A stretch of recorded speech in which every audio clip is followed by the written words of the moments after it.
আমি ওই যে দেখো এবারে যদি দাস গাড়িতে আসে এবারে যাইতে পারি, আর যদি এবারে না আসে তাহলে সামনের সপ্তাহ থেকে আজকে অনেক মজা পাচ্ছি। আমিও ডিপ্রেশন, মানে খাওয়া দাওয়া নাই, এই জীবন ঝিকঝিক ভাইয়ার আমাকে একটা মনে বলে আমরা এত মোটা তাই কমাতে পারি না, আর এই এত মোটা কিভাবে কমাবে।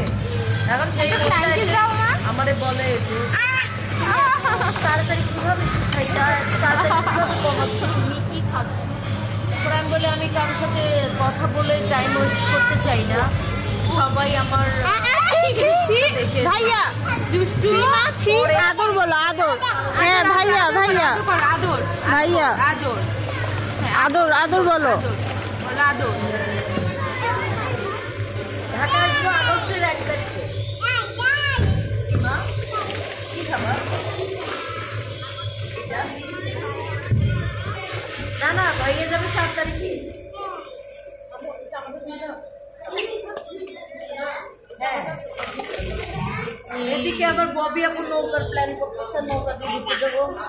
ভাইয়া আমাকে বলতেছে যে এইটা খাওয়াবে, আমি বলছি ভাইয়া দয়া করে আল্লাহর রস্তে আমি এখন ডায়েট করতেছি, এগুলো বাদ দেয়, আমি খাবো না। তাও মানে না, তাই একদিন খেলে কিছু হবে না। আমি একদিন আমার কয় কেজি ওয়েট বেড়ে যাবে আপনি জানেন, এটা কমাইতে আমার জীবন বেড়ে